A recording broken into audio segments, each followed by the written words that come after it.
বিসমিল্লাহির রহমানির রহিম। আসসালামু আলাইকুম। আমাদের বিএনপির যুগ্ম মহাসচিব এবং দপ্তরের দায়িত্বপ্রাপ্ত জনাব রুহুল কবির রিজভী এই ভাইয়ের একটা কার্ড আসলে ভাইরাল হয়েছে যে বিশুদ্ধ আওয়ামী লীগ বিএনপি করতে পারে। আমার মনে হয় যে এটা কতটা রিজভী পের আমি আসলে ভেরিফাই করতে পারি নাই যে আসলে উনি এটা বলেছেন কিনা নাকি এটা কেউ ভাইরাল করেছে।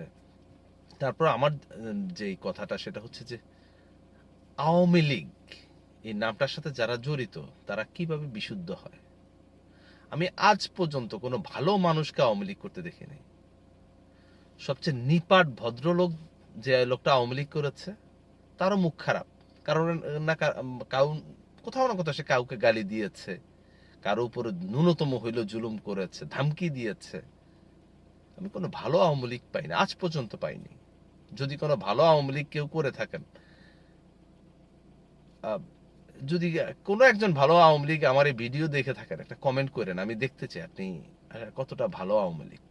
যে বুইরা ওইটা একটা খাটাস, আমি আজ পর্যন্ত দেখিনি। আমার আত্মীয় স্বজনের মধ্যে অনেক আওয়ামী লীগ আছে, এক একটা খাটাস। আমার আত্মীয় স্বজনের মধ্যে যতগুলো আওয়ামী লীগ আছে প্রত্যেকটা খাটাস। আওয়ামী লীগ কোনো ভালো মানুষ করে না, কোনো মুসলমান আওয়ামী লীগ করে না।